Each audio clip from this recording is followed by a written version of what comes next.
warahmatullahi wabarakatuh.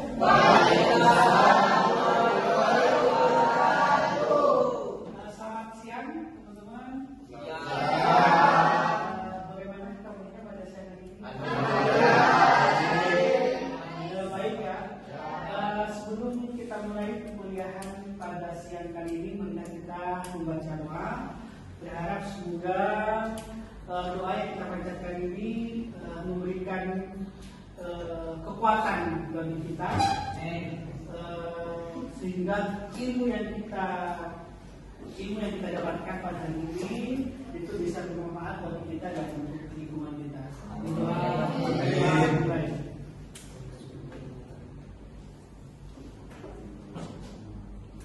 Selesai.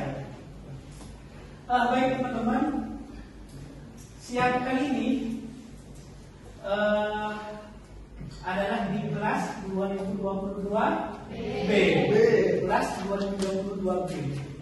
Tadi pagi saya sudah mengajar di kelas 2022 A dengan materi kuliah yang sama. Tetapi bisa jadi akan berbeda ketika nanti ada diskusi di sini, misalkan ada kajian-kajian lebih mendalam dan sehingga ada sesuatu yang tidak didapat di kelas sebelumnya, tapi bisa didapat di kelas 2022. Bagaimana, masih semangat teman-teman? Semangat. Tepuk tangan untuk kalian dulu.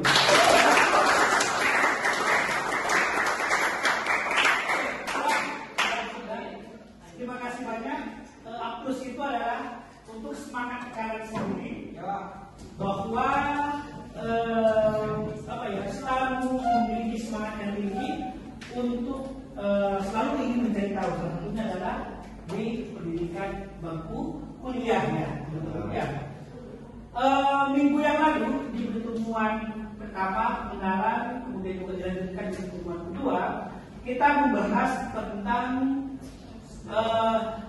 sejarah perekonomian Indonesia dan tentang pengertian perekonomian Indonesia. Oke, saya akan ulang kembali teman-teman materi yang sudah saya ajarkan. Kira-kira masih ingat atau tidak ya kalian ya? Insya Allah masih ingat ya? Semoga masih ingat. Ingat, kalau masih ingat berarti kalian semalam sudah siap untuk mengikuti materi kuliah pada siang hari ini. Mungkin buka-buka lagi PPT yang telah saya berikan, terus catatan saudara itu dibuka kembali. Oke, saya ingin bertanya ke kalian, apa yang dimaksud dengan perekonomian Indonesia? Ada yang mau menjawab? Silakan, Mbak. Oh tidak ya? Saya itu mau menjawab. Saya itu mau menjawab pertanyaan kalian. Apa yang dipikirkan? Dibuka dulu maksudnya biar terdengar.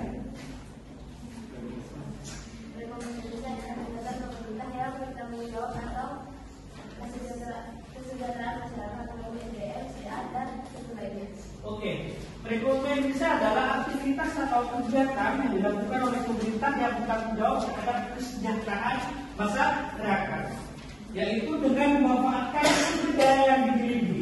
Biasanya di negara kita, teman-teman, sumber daya selalu identik dengan apa? Dengan dua sumber daya.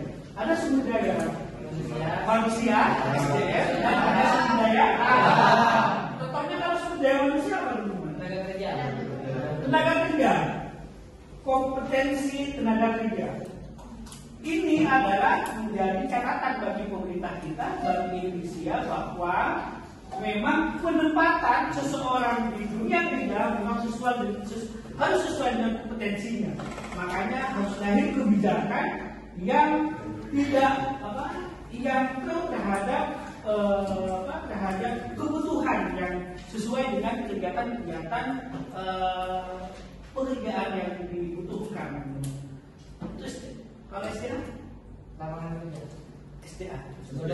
Oh ya, oke, kita pindah SDA dulu, lapangan pekerjaan misalnya. Itu salah satu fasilitas yang perlu disediakan oleh pemerintah lewat kebijakan-kebijakannya, agar pemuda-pemuda yang ada di Indonesia atau yang masih belum bekerja mampu memanfaatkan lapangan pekerjaan. Kalau misalkan lapangan pekerjaan tidak ada, jadi kalian harus bagaimana? Buat lapangan kerja. Harus menciptakan lapangan pekerjaan. Harus saya itu bukan ingin terjadi suatu tempat, tetapi tujuan yang lain adalah bagaimana Anda mampu menciptakan lapangan pekerjaan itu sendiri, teman-teman. Dengan kemampuan dan potensi yang kalian miliki. Makanya pemerintah kita menyediakan program yang namanya prakerja. Artinya memberikan kesempatan bagi masyarakatnya untuk juga ikut membantu pembangunan Indonesia. Apakah prakerja dimanfaatkan baik atau tidak oleh kita, oleh publik? Masih belum misalkan, ya kan? Kegiatannya, datanya masih ada. Ini menjadi PR bersama kita. Bukan hanya menjadi PR pemerintah, tapi menjadi PR riset publik secara keseluruhan. Di kelas ini kita belajar, misalkan di kelas itu bagian dari pengembangan SDM tidak? Iya. Kenapa iya? Pendidikan, Pak.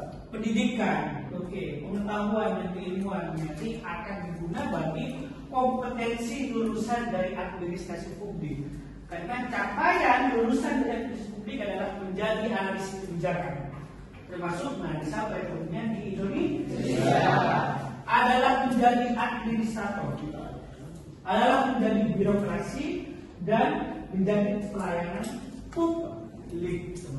Itu adalah capaian lulusan di administrasi publik.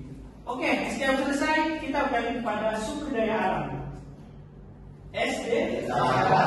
Contohnya kalau SD apa? Kelapa sawit misalkan. Kopi. Batu bara, garam, timun, buah-buahan, minyak, tambang emas, tembakau, garam sawah dan semacamnya. Itu adalah potensi sumber daya alam yang dimiliki oleh Indonesia.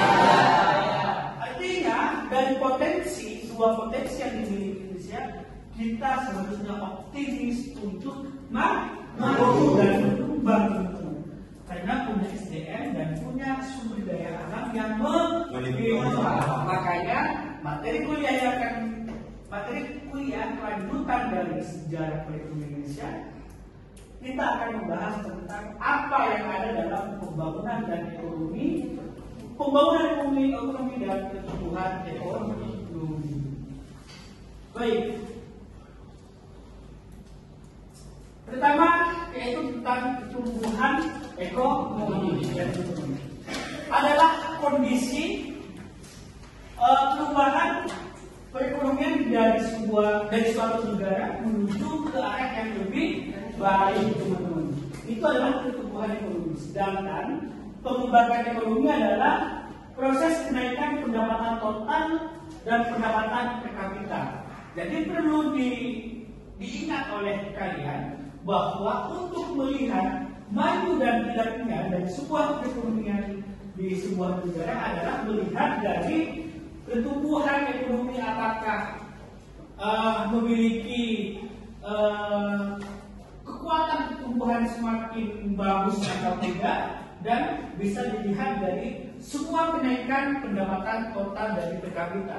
Oke, akan kita bahas lebih lanjut soal itu.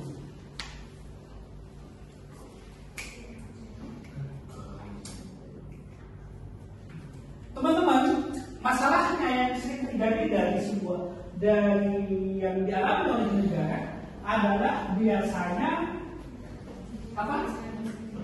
tingkat kemiskinan yang tinggi dan ketimpangan distribusi pendapatan. Nah, ini yang masih menjadi masalah, teman-teman. Sehingga pertumbuhan dan pembangunan ekonomi yang harusnya menjadi indikator bagi pembangunan ekonomi harus terputus oleh beberapa keadaan atau fenomena yang dialami oleh masyarakat kita. Adalah kemiskinan yang tinggi dan ketimpangan distribusi pendapatan. Ya, ada masih banyak di pelosok-pelosok yang tidak dapat mencukupi kehidupan sehari-harinya. Dia tidak bisa membeli kebutuhan pokok sehari-harinya karena mungkin hasil dari pendapatannya tidak sesuai dari pengeluaran atau UMR misalkan begitu. Nah, apa yang harus dilakukan oleh pemerintah untuk mengurangi terhadap kemiskinan dan ketimpangan itu? Setidaknya ada 4 kategori untuk kita melihat. Untuk melihat pertumbuhan dan pembangunan ekonomi itu. Pertama adalah sumber daya manusia. Tadi yang disampaikan, ada sumber daya alam, ada pembentukan modal, dan ada teknologi kewirausahaan. Nah, oke. Sebelum lebih dalam, saya membahas tentang materi dari faktor-faktor yang berhubungan dengan pembangunan ekonomi agar kalian tetap semangat. Saya punya game tebak-tebakan. Ya, mau? Oke. Serius ya? Oke.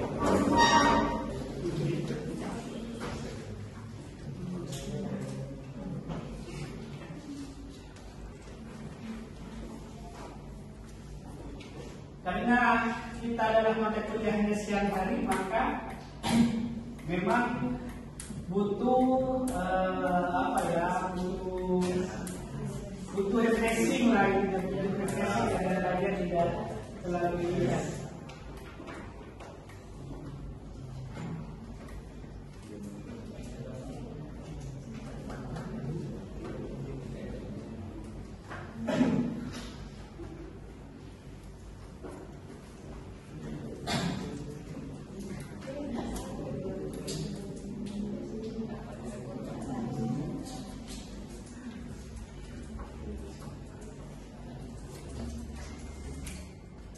Nah, sudah bisa dilihat? Belum. Yes.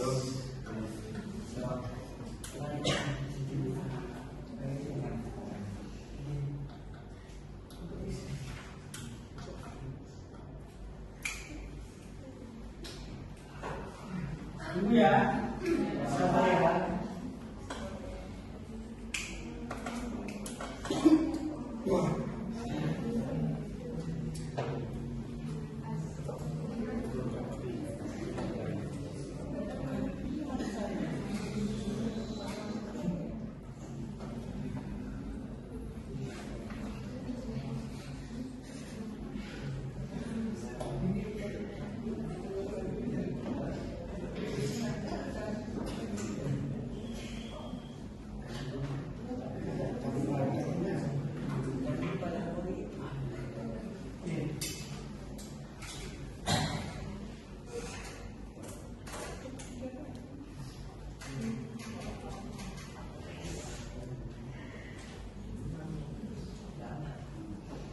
Nah, judul gamenya adalah tebak warna bagi mahasiswa yang berani. Apakah kalian berani untuk tebak-tebakan, teman-teman? Dijawab dengan kompak dan dengan sesama. Tidak ada yang gitu ya. Oke, lanjut ya. Next ya. Next. Sebentar.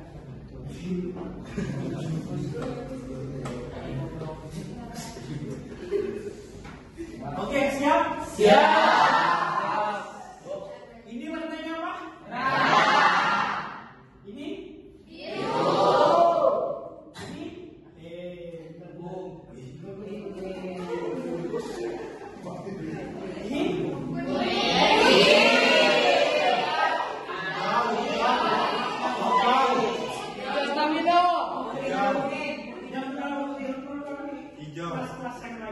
Ini kuning atau hijau? Hijau.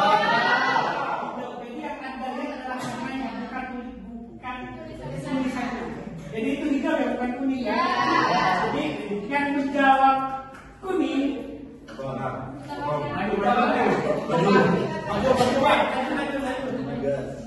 Ini hijau. Ini biru. Ini merah. Ini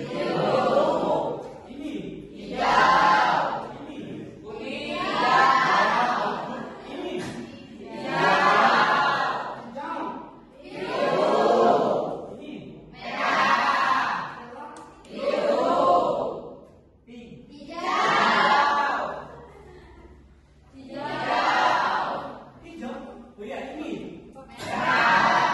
Ini.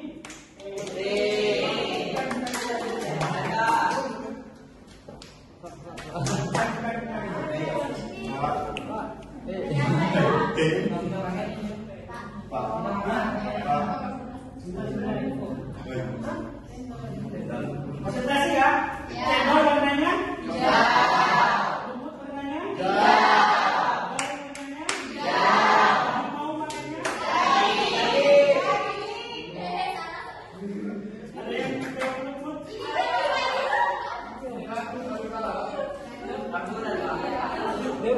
Oke, nggak apa-apa. Lanjut ya. Uban warnanya? Putih. Awan warnanya? Putih. Warnanya? Putih. Tapi minumnya?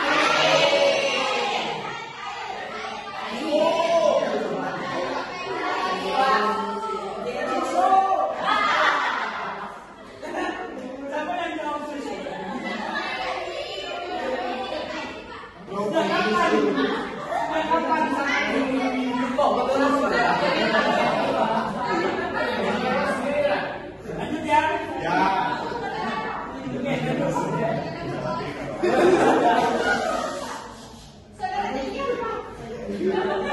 Lanjut ya? Rambut warnanya? Hitam. Arang warnanya? Hitam. Asfal warnanya? Hitam.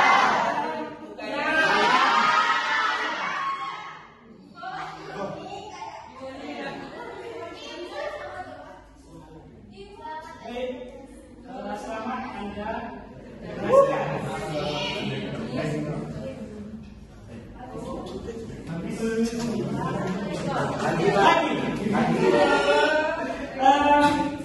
Lanjut ke mata kuliah selanjutnya.